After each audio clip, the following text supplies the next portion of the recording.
I'm Miwa Messer. I'm the producer and host of Poured Over. And I often say this, that I've been looking forward to a conversation with a writer, but no, seriously, I have been looking forward to, we booked this a while ago because Yeah. of schedules and everything else. And I've really been looking forward to this. If you know Vinson Cunningham's byline from The New Yorker, you know he's their theater critic. He's a staff writer. He's done profiles of Tracy Morgan and Cornel West. And he's written about basketball in ways that, you know, basketball people appreciate. And if you're not a basketball person, you can still read that profile of Bill Russell and totally get what it was like to be a basketball fan in Boston. Yes. Yes. Oh my God, so much good stuff. But you have now written a novel that I'm completely in love with Thank you. called Great Expectations. It still makes me every time. All of us, I mean, your editor, we're all just, every time we say Vinson Cunningham has written a novel called Great Expectations, I think we start there, right?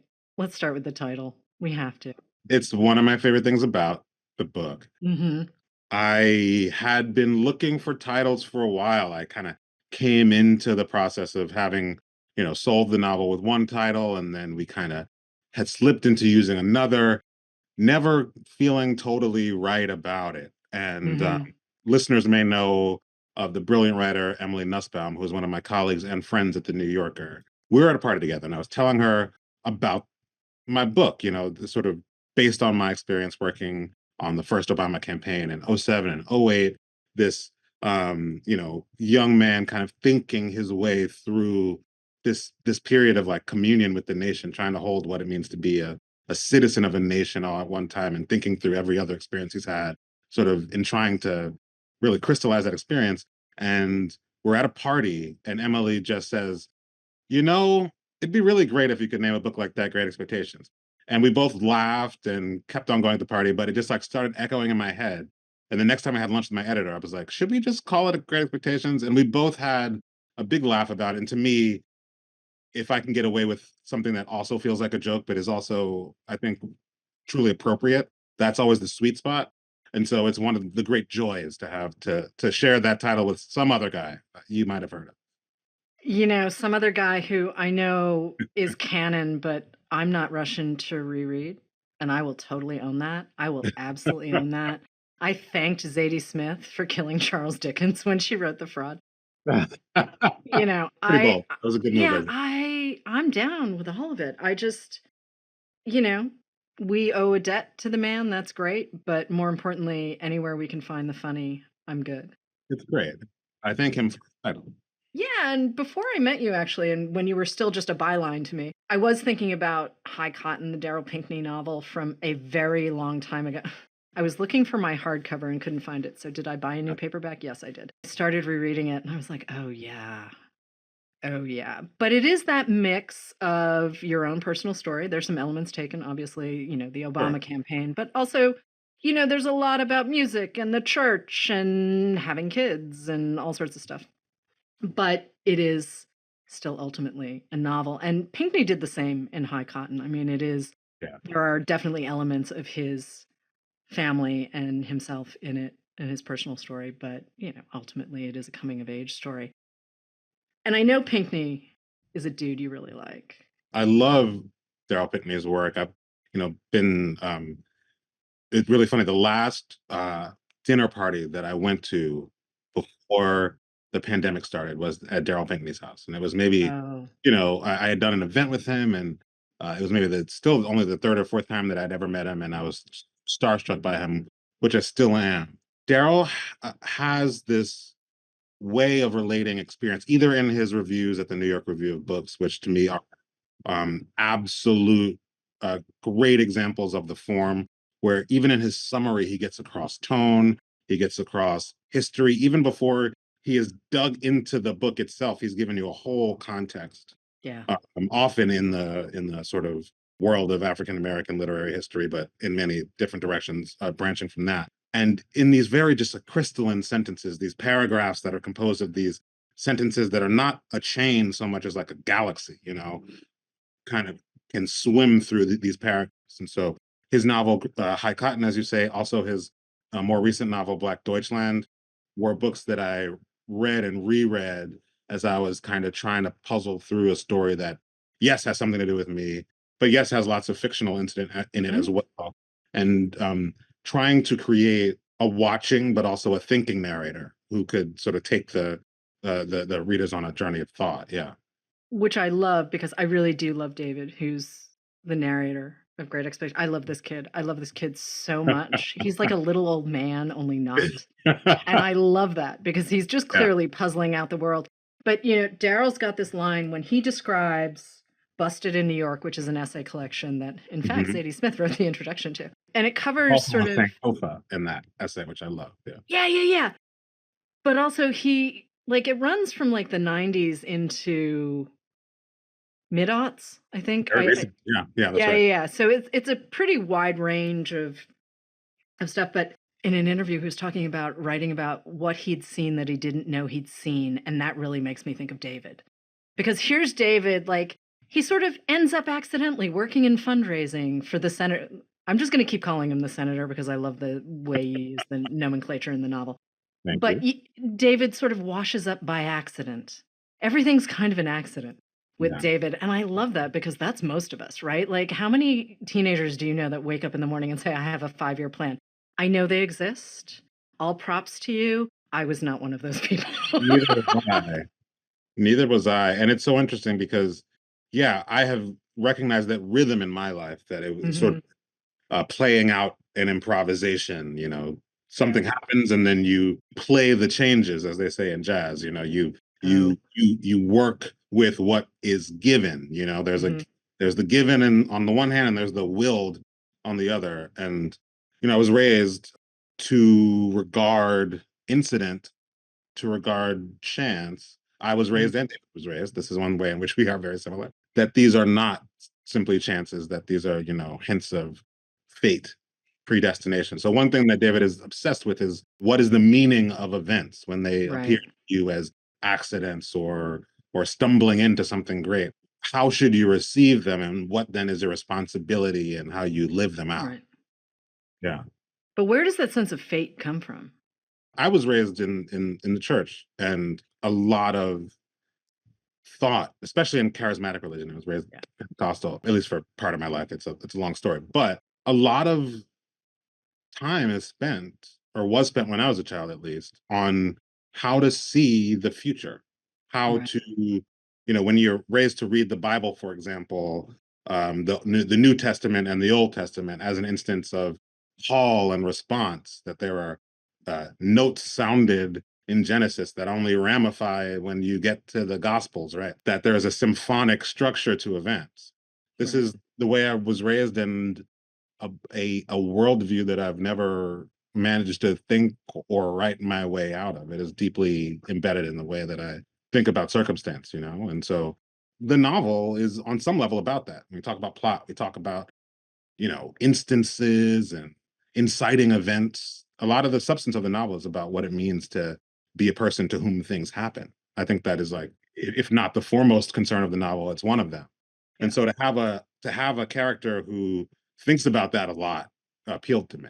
Listening to you say, "Well, I haven't been able to think or write my way out of it," it's like, well, why shouldn't we be a little touched, right? Like, I was raised Unitarian, which is the Uh-huh. furthest thing you can get from, like, it's coffee Yeah, and donuts in the woods, right? Like, I'm that's right. essentially a pagan baby, and I'm okay with that. Like, like, my dad jokes about it. He's just like, "Well, we should have actually given you something to rebel against," and I'm like, "No, no, I found that. That's okay. It just wasn't Fine. religion."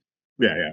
But, you know, there is this sort of New England sensibility, right? Because you have been there, you know what I'm talking about. But I this do. idea that fate is somehow connected to whether or not you are a good person, or it's connected to whether or not you work hard. There's this sort of fatalistic view of meritocracy, right? And maybe it's just straight up Calvinism, however you want to describe it. But Oh, like, it doesn't belong just to the Pentecostal church, no, it right? doesn't. It Like, doesn't. Yeah.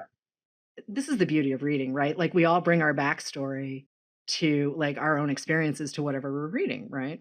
Yeah, yeah.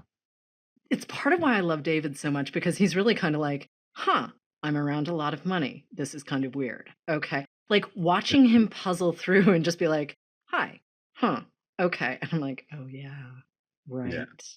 Because yeah. when you don't have access to power, when you don't have access to like the amounts of money that run through parts of the world that we live in, regardless of who your candidate is or where you're from or anything else, money makes a lot of things easier, right? Right. It does, it does.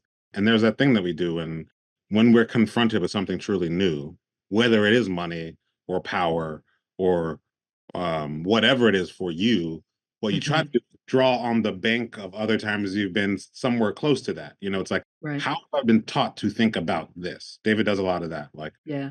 even down to things like there's a chapter that I really enjoyed writing that's all about water. He's on a boat and he's like, how many ways have I been taught to think about Yep. water? How can I adapt this very new experience to symbol structures that are familiar to me? And it's one of the more touching things about all people to me, how we sort of grasp to understand at least enough to take the next step. Right. Have you read in the Wake, the Christina Sharpe book? I That haven't literally, yet. oh, please. I mean, it's a lot to process, but it's not one. Yeah, it's Small one. Well, so so it's worth it. about this issue So about. worth it. It's literally all of the different ways we live in the wake of ideas, and not just water, but like she's got some family stories that like she's living in the wake of, and I mean, I loved Ordinary Notes. I really loved Ordinary Notes, but In the Wake feels like a really important scholarly work that all of us should read at some point. And it's not a super dense academic, like, am I smart enough to read this book? It's like, oh, where has this book been all my life kind of thing. This has moved to the top of my queue. This Yeah. is, you know how to sell a book. This I is, do. I yes. do. I really do. But this is what happens when you fall into things and you end up staying with them for a really long time. I mean, part Yeah. of me wants to think that David did, kind of find his thing and found his place. I think he's okay. I don't know that for a fact. And I'm Yeah. not necessarily arguing for a sequel either. I'm just saying that I think in his world, he's fine. He's okay somewhere. I think so too. Yeah. Yeah, because also there doesn't have to be, you know, copious amounts of Greek tragedy in everyone's life. Like David is really just kind of muddling his way through, and it's like, well, there's some kind of art I like, and now I'm learning sort of what criticism can help me do and how I'm interacting with art. There's a little bit of name dropping. There's a Gary, Indiana review of a Jenny Holzer piece, which made me laugh because I think that's based on a real review, and I may have read that at the time. It is. It is in Yeah. fact. Okay. Yeah. I want to bring in something you did. You're also a podcaster for The New Yorker, in addition to everything else you do for them. And I really do love Critics at Large. And you and your colleagues had a really terrific conversation about the nature of criticism. And, we're living in a moment where lots of people can participate. I think that's great in a lot of ways. And it's really refreshing in a lot of ways. But I do think we're kind of at an inflection point, especially when it comes to the arts and criticism, where I'm just like, do I really need to read that review? Do I really need to participate in that? Yeah. Like, I saw Slave Play in the most recent revival, and I'm still thinking about, and it's been a minute since I saw it, and I'm still thinking about that third act because it makes me itch. I think it should. Yeah. Yeah. Yeah. But it was very helpful for me when I was prepping for this and going back and reading your interview with Jeremy Harris. But what I didn't take away from that piece, okay, maybe that's more of a profile than a piece of criticism, That's right. but there was something that I pulled out that made me again think of like Bill Russell and Darryl Pinckney, Yeah. and Jeremy specifically brings up Andre Leon Talley, who towering legend in New York media and fashion, and just kind of an epic character, right? But there's this idea Jeremy has, and he poked at you a little bit, where it's like there's this sort of elder statesman kind of Black voice, right? Black intellectual voice. Yeah, exactly. Cornel West references this too, actually, in the profile that you do, where he's talking about it as well. And he's saying, it starts with Black musicians, Black intellectuals then took Black music and sort of turned that into their moment. But I'm most interested in how those two pieces come together into Black writers. Okay. And I have to say, as I'm reading this profile of Harris, and I'm thinking about the play, and I'm thinking about how you wrote about the play in a joint review with To Kill a Mockingbird. I did. What I props to you for doing that. Props. That's the gig. Got to work with what you got. Got to work with what you've got, but also pulling together these threads, right? Yeah. All of this is bigger than each of the pieces of art you're talking about, or each of the personalities you're talking about, or even, Bill Russell. I mean, that guy, right? Yeah. Carried the weight of the world. And there are people who are like, "Well, he just dribbles a ball around." And it's like, "Well, actually." Yeah. Like Well, yeah, it's about I mean, this is something that David Hammond has in Great mhm, Expectations, and it's something that I have it. If you think if there is a hint in you that the world of art and aesthetics carry messages that we can like, put in our bodies and then sort of continue to develop as the sort of this is Cornel West's whole thing, as the right, jazz man continues to develop his themes and riff on events. If art speaks to you in that way, then you're trying to find it everywhere. This is why I right. like basketball. I love competition. I love, I'm a Knick fan. I care about my team, but mostly I read Oh, it for beauty. I know it's tough. I know. But you this, wanna this, talk about the Lakers for a second? Because 'Cause we're not having a good go of it. We're the not Lakers are having a not. good go. They're not. Mm, But I look, but it's also just another instance of beauty in the world and whether. So, for example, when you mentioned Jeremy O'Harris, I did that review of Slave Play. I mhm, reviewed his next play that opened in New York, Daddy. So I'd had an, a a deep engagement with his art. yeah. And at that profile, which I spent about 3 years on, I started on it in 2020, the first year of the pandemic, and didn't put it out until last year, 2023. So like hanging out with him like 3, 4 times a year and knitting it into this piece about his life, wondering what is the body that holds that art, thinking, Right.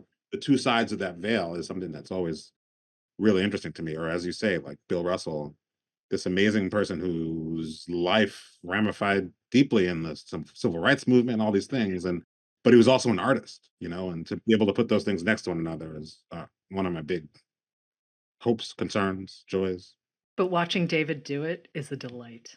It's Thank you. so I mean, watching David sort of puzzle out where he fits because he would know, at least who Bill Russell is or Cornel West, and Oh maybe yeah. not Andre Leon Talley per se. And, but at the same time, you've written a novel that's essentially at this point historical fiction. I mean, Yeah. this book is Yeah. set almost 20 years ago, and I'm looking at that math saying, "I don't like this. How this was yesterday. I don't understand how I'm talking about something that is almost a moment that is almost 2 decades old." Technically, you're 30 years is the marker for historical fiction, and I don't like that number either because there's some stuff that people have been selling as historical fiction. I'm like, "I'm still here." It's it's like the You see 90s. yeah, you see the colorized photos, and I'm like, "No, no, no. We're still" the low-rise jeans are coming back, and I'm like, "Let's not do that again." I know where that road goes, and I don't like it. It is weird, and I wrote this book, speaking of the sort of already sort of historical trajectory of it, I wrote this book basically over the time of the Trump presidency. So thinking back to the beginning of the Obama presidency, as you mentioned, Obama's never named, it's always the candidate, the senator. But back to that moment and our so many people, so many of my friends, and of course myself, like this deep identification with this individual figure, which of course today makes you a sucker and a rube and a fool if you care that much about Right. any body as much as we cared about Obama, right? To be writing this piece that this book that happens in the shadow of a great hope throughout a period of disillusionment was jarring. The day that I sent this piece out to editors hoping that somebody would buy it was January 6th, 2021. Right. So like I literally get up from my desk and hear from my agent who it's been sent to, walk to the TV and see people climbing over the walls of the US Capitol. And the symbolism was almost too much for me to bear. Yeah. It also kind of knocked me a little sideways too because David in so many ways is so innocent. I mean, not I'm not saying that in a dismissive way, but it's like I think we all remember that moment in our lives when we're really young and we're figuring things out and we're not cynical yet. Yeah. And to see that I'm not saying he's the most hopeful kid in the world, but he's just really free of cynicism, and that's part of, like, the adults around him where he's like, "What is going on here?" Like, "Wait, what?" Again, having grown up in New England, I have been around cynical adults for much of my existence on the planet.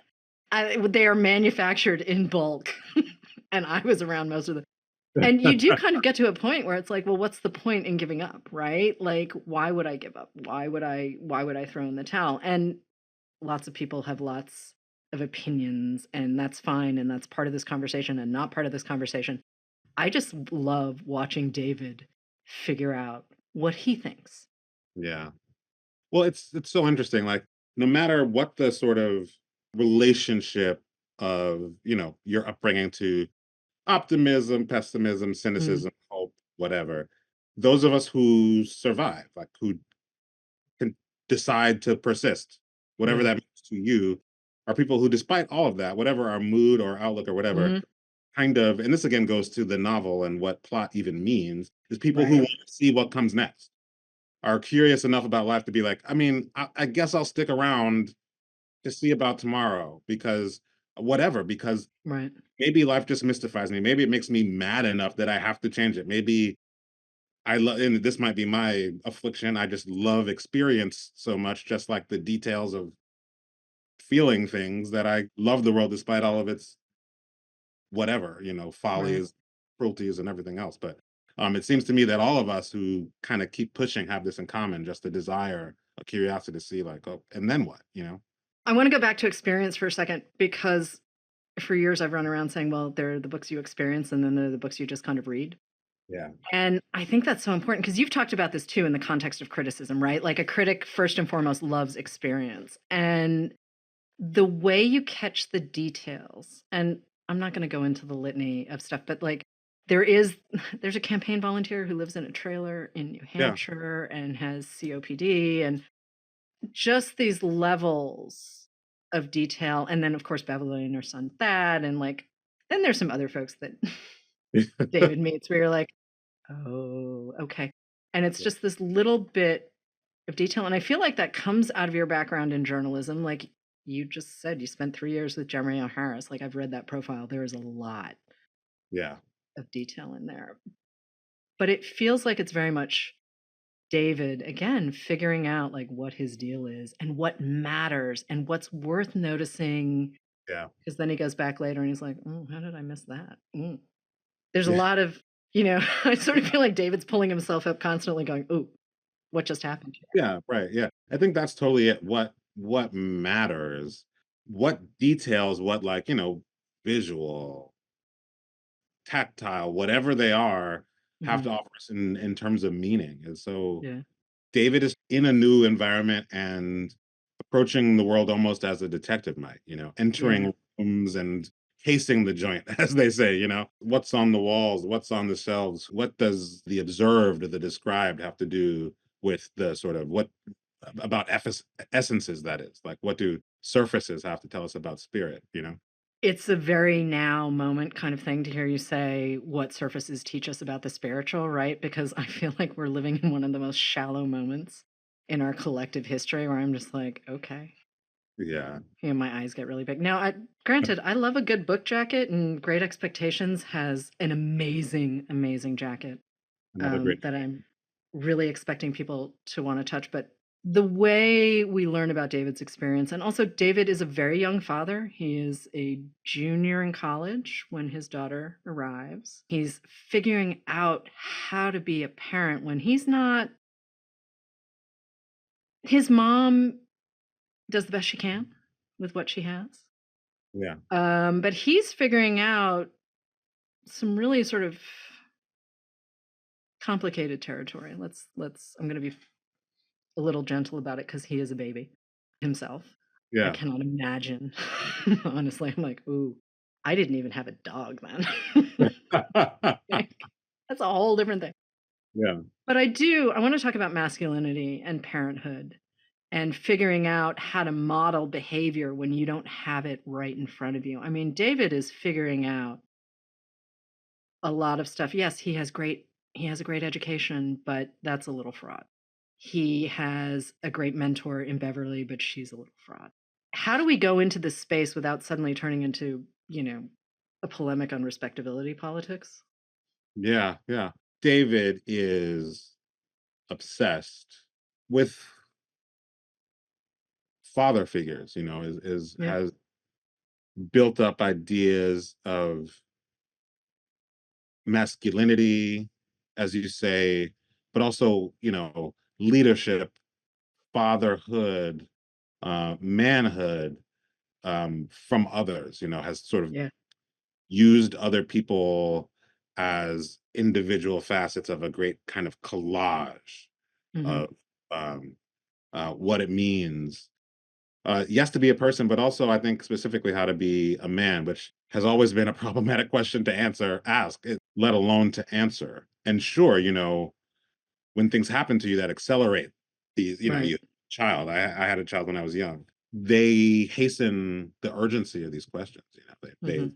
They light a fire of yes, anxiety, but also just like I think rightful urgency about um, how can I, on some level, like fast forward through some of these questions and come to at least enough of a resolution to make Mhm. sure I don't do harm. I'm a lucky guy. My Right. my daughter is currently at college playing rugby, Mhm. being a superstar, the coolest person I've ever met or thought of or hoped to meet. But there's a moment when you're young and you know that you're over your head in many Right. ways. It can be a really fruitful place for thought, but is also just like it kicks up a lot of the silt at the bottom of the pond. I mean, if I look back on sort of my college and just after college, like my early, like late teens, early 20s kind of thing. And I mean, I was essentially bubble wrapped, right? Like I was going to school and really I had to remember to eat and like do my homework. And then I was working, but it was, I was a baby bookseller. It was great. Like, whatever. But it could have been much more complicated than it was. And you have a lot more freedom to think about sort of, you know, Yeah. books and ideas and art. When you're not thinking about, where's my next meal coming from? How am I paying the rent? All of this kind of stuff. And to be able to interact with art and watching David figure out like what his feelings about art and music specifically, how that translates Yeah. into the rest of his life. It's really kind of exciting to watch that light bulb go Yeah. off over his head as he's doing this. And I want to talk about your childhood Sure. again because your parents met as musicians your mother was in the choir and your dad was the musical director at your church, right? Yes. You grew up around music. First of a choir they met as a result of a Okay. friend of theirs who became a Okay. very important figure in my life. He had a choir, they were both in it, Okay. and they met that way. But then, yeah, my dad was the musical director of the church that I went to. Okay. My mom has always taught um, and preached and taught Bible study and stuff at the churches that Okay. I've gone to.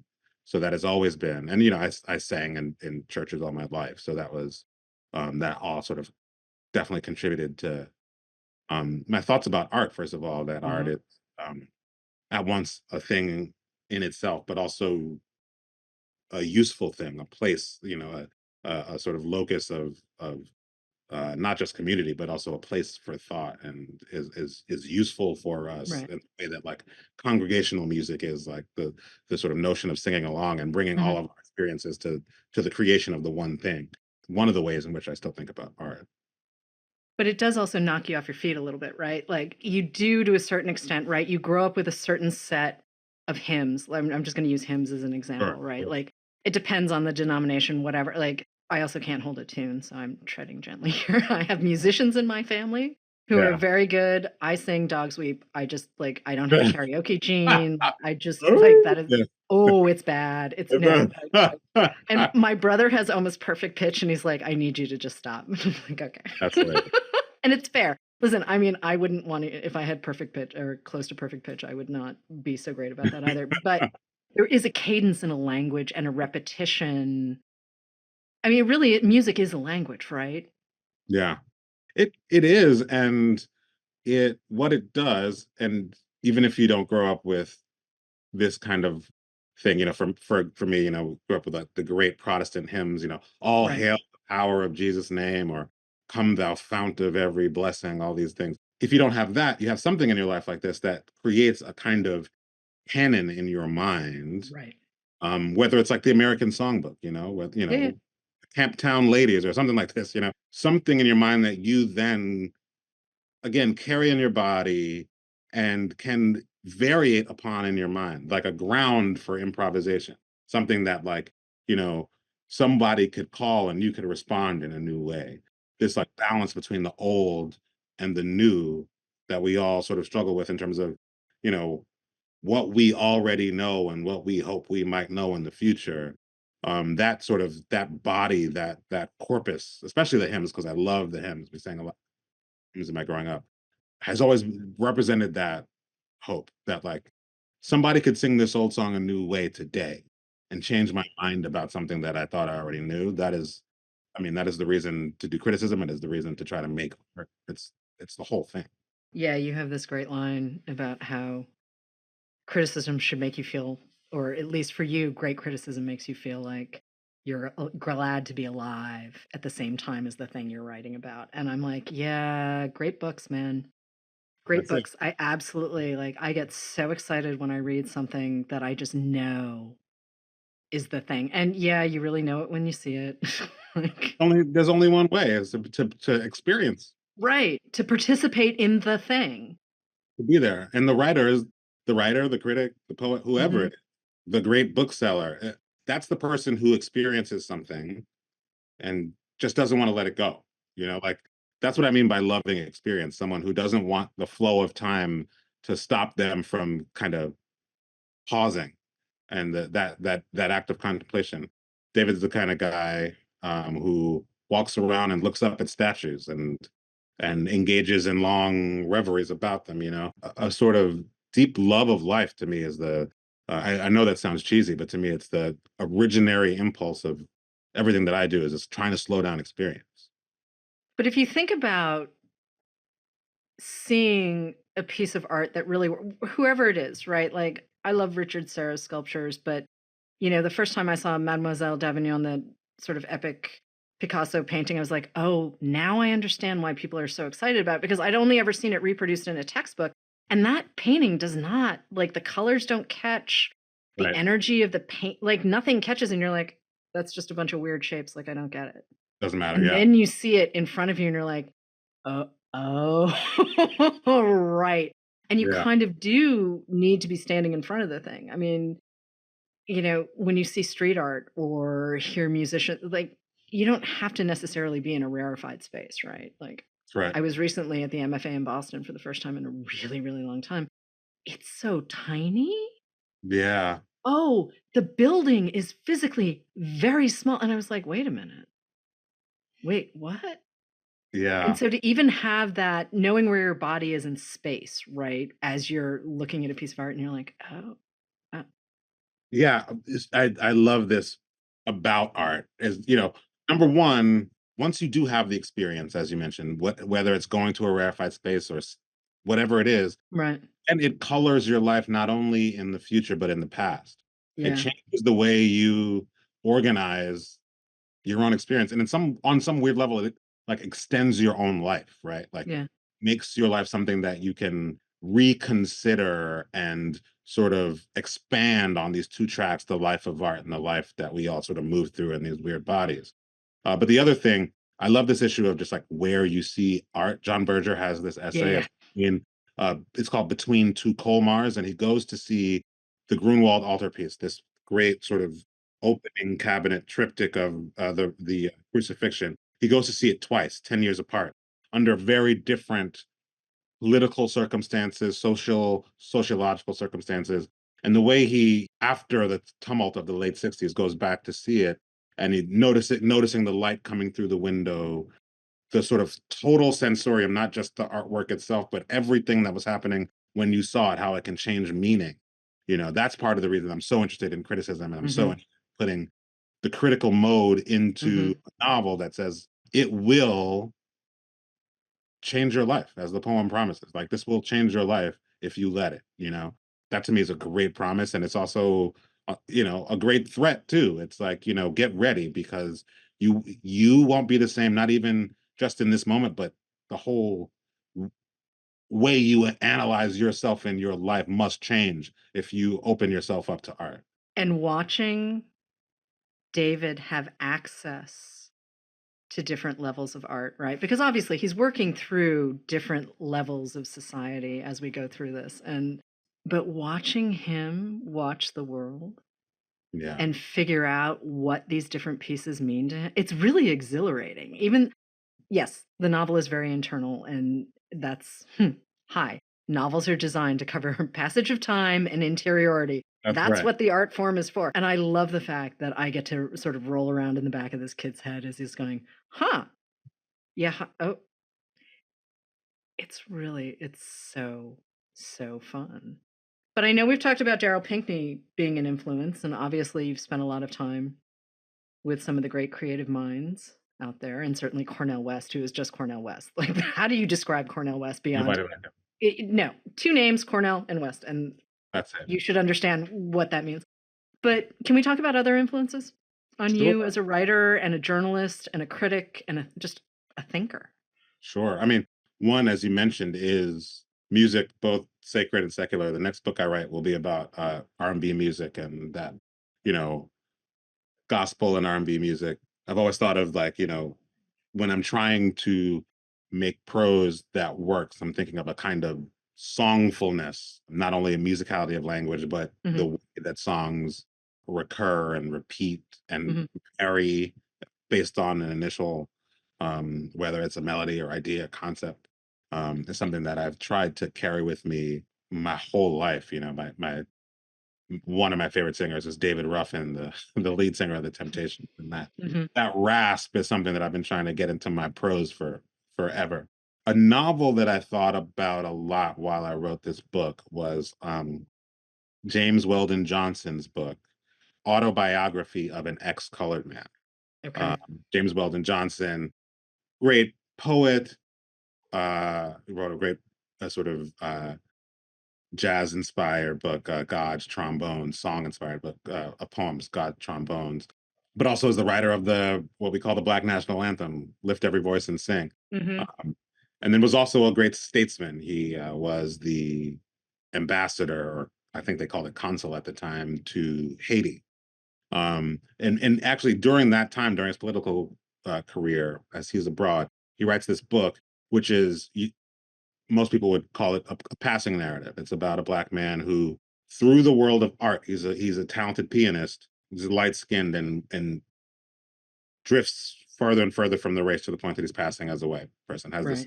Has these moments of great trauma. He sees these horrible things that sort of take him out of the black world into the white world. But he wrote it first anonymously. He publishes it. People think that it is nonfiction, and Oh, it is slowly revealed after a while. He accepts and admits paternity of this book, and so that's interesting to me for many reasons. First is the way that art acts like politics, and just in the way that David has it, is that these experiences you talked about, rarefied experiences, right? right. So often what happens that whether it's art, whether it's politics, they take us out of the situations into which we are born and open up new vistas to Yeah. us, sometimes making us unrecognizable to the people who raised us or the people that we first knew, or it changes us and it makes us feel alien and what used to feel like home. And it's so interesting to me. I've always loved the way that music is the agent of that transformation in that character's life. It's something I thought a lot about when I was putting David together. And also, I mean, it's just a beautifully written book and deals with memory and the passage of time and in this beautiful way. James Johnson is one of my heroes. And now I need to read that. I really, really need to read that book. Really good. And then I also think a lot about James Baldwin's first novel, Go Tell It on the Mountain, which is, a young religious narrator, you know, in a sort of all night church service, a shut-in service. I've been in many of this kind of service in my life. Uses that form of like the altar as a kind of threshing floor, as it often is in sort of Pentecostal services where people are crying out and shouting and praying and really having ecstatic experience, but using that as a portal into the memory and to the sort of the history of his family and in this narrator's case. But thought a lot about that too, just how certain intensities of experience always link us to memory. Something that I am obsessed with, really. Yeah, and also you just made me think of something Eddie Glaude has said about Baldwin. He came home from Paris because he missed his mama.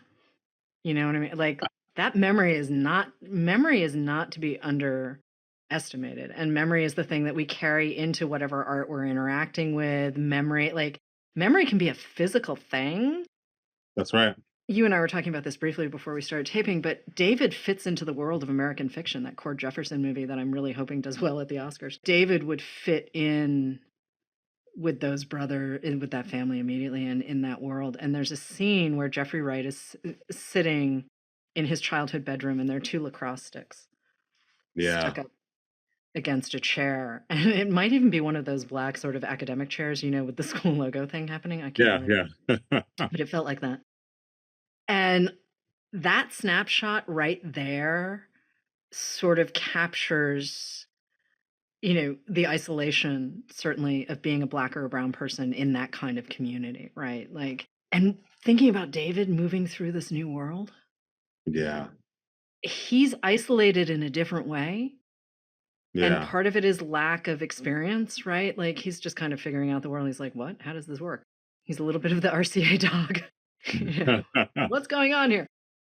But that whole navigating other people's expectations and the optics, I am in my mama's house right now. I miss my mom all the time. I taught my class at Columbia this morning and then right? walked to my mom's house. So that's yeah.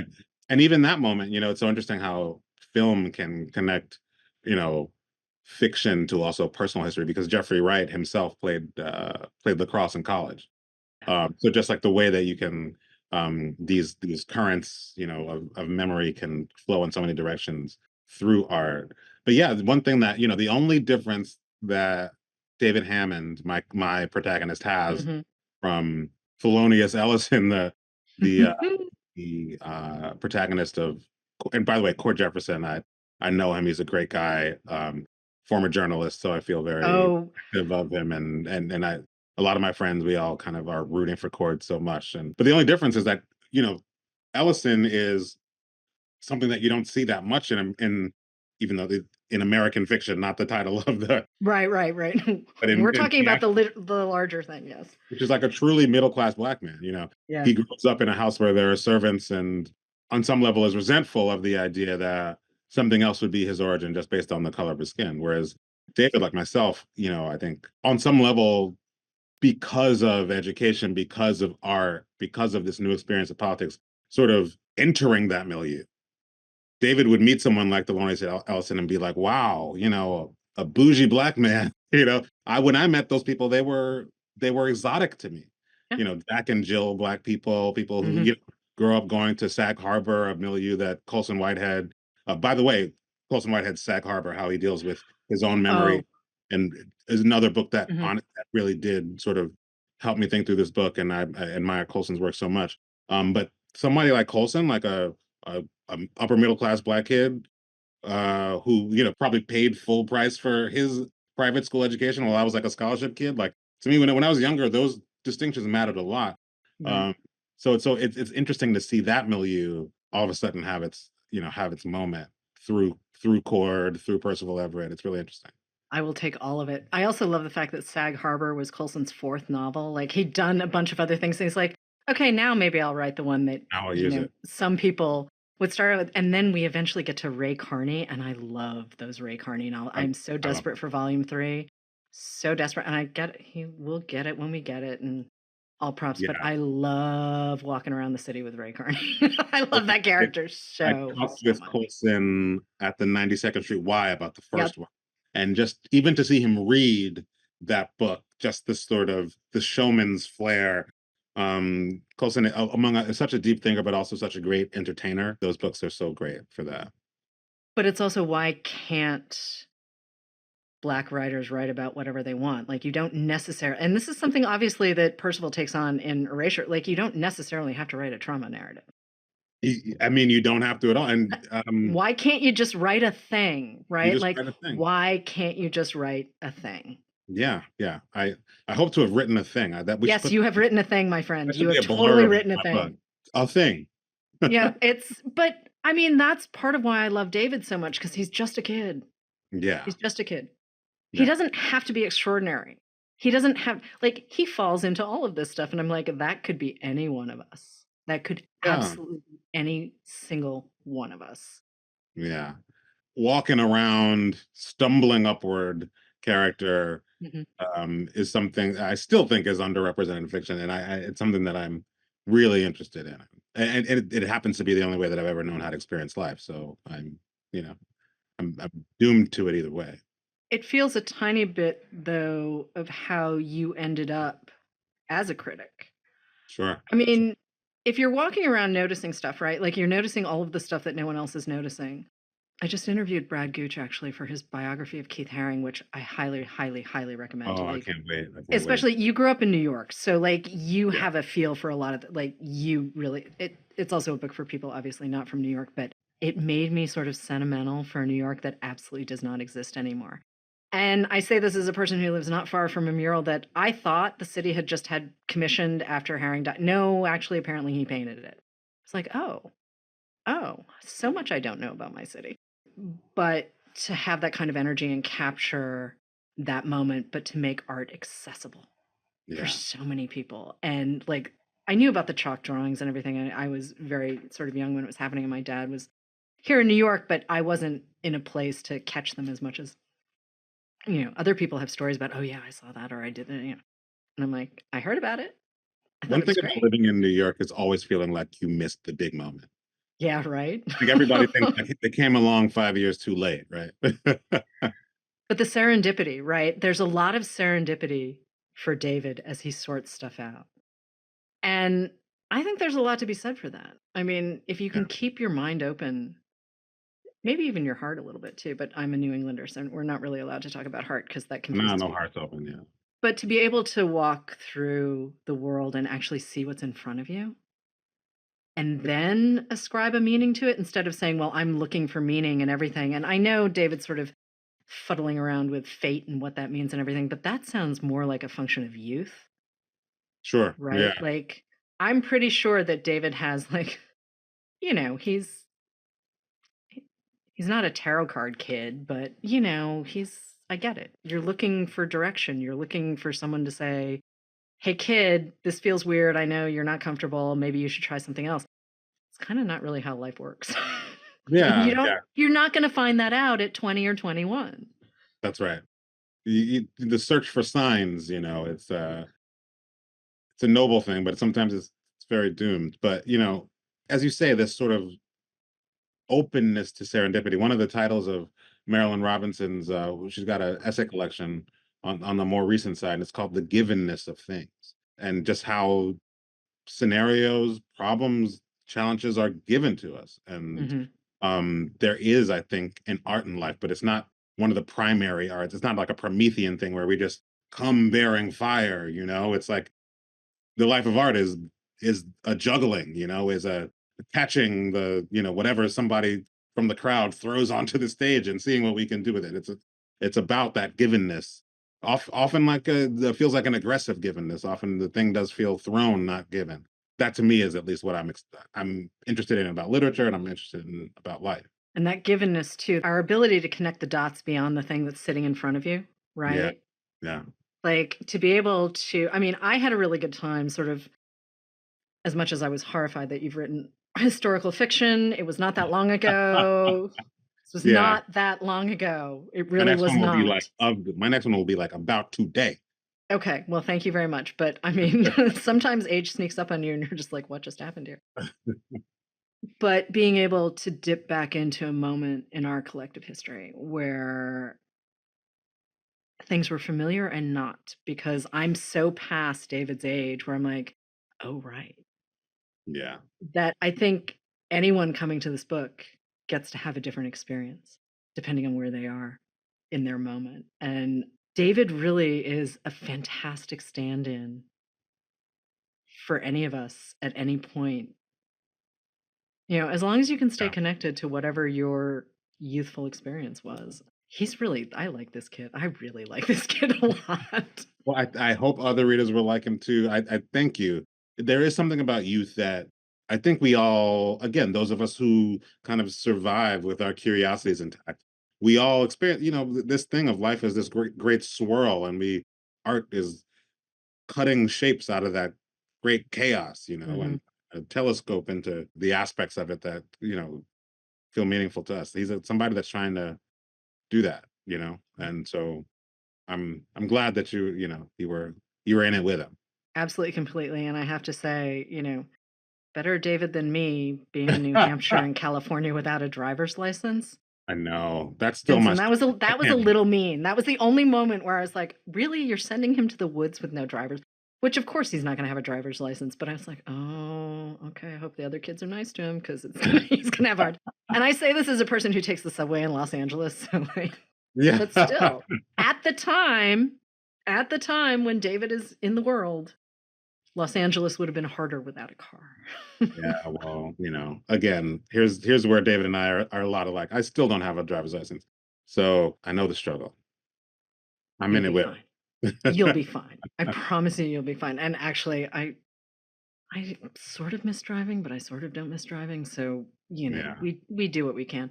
Is there anything we miss talking about Great Expectations? Because obviously, I'm staying away from plot points because I want people to just hang out with David and everyone else. Sure. All the record producers and all the people with access and who has access and who doesn't. And there's a storyline that I have avoided completely because I don't want to spoil it. Thank you. Well, I will say, though, that the novel takes place in a very specific part of campaigning, which is David is a very low-level staffer in a campaign fundraising office in New York. So, he's a sort of glorified party planner. When the candidate is in your city, and this is something that's true, you put together events at rich people's houses and people pay good money to be there. And that's how campaigns are largely financed to this day. The laws have changed. Campaign finance laws have radically loosened. So the checks are bigger and the methods more sort of baroque. It's a really interesting place to think about a campaign at this nexus of money and power and access, as you say. And I do think it will be interesting for people to read in an election year, thinking about all that's kind of behind the veil. I've been absolutely riveted by the fact that, like, how long will Republican donors stick in with someone like Nikki Haley, until they sort of give in to the great flood of Trump or something like that. It's a really interesting vantage point in an election that I think, again, it could not be more different in terms of whatever hope means, but it's also interesting to watch the continuities at the same time.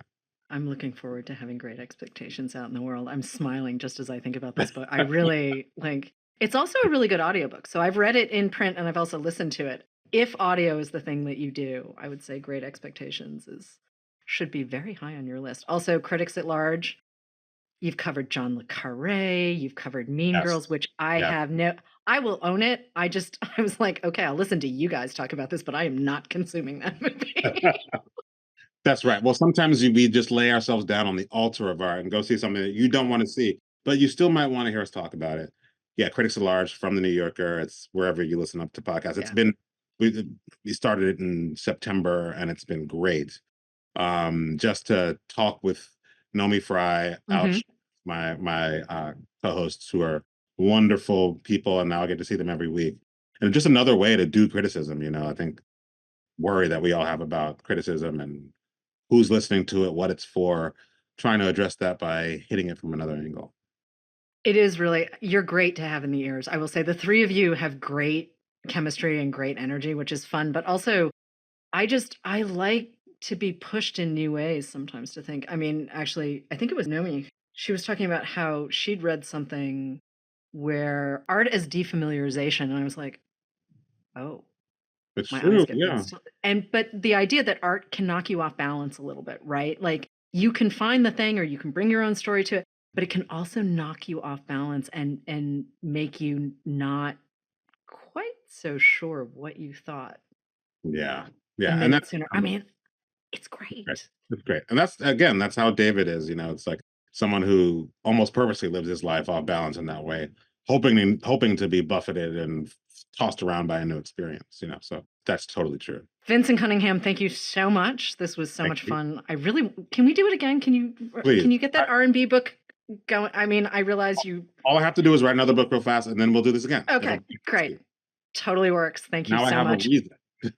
Okay. I think you have another reason, which is it sounds like a really great book. I mean, this will be fun, but Vinson, thank you so much. This was awesome. This was so good. Thank you so much.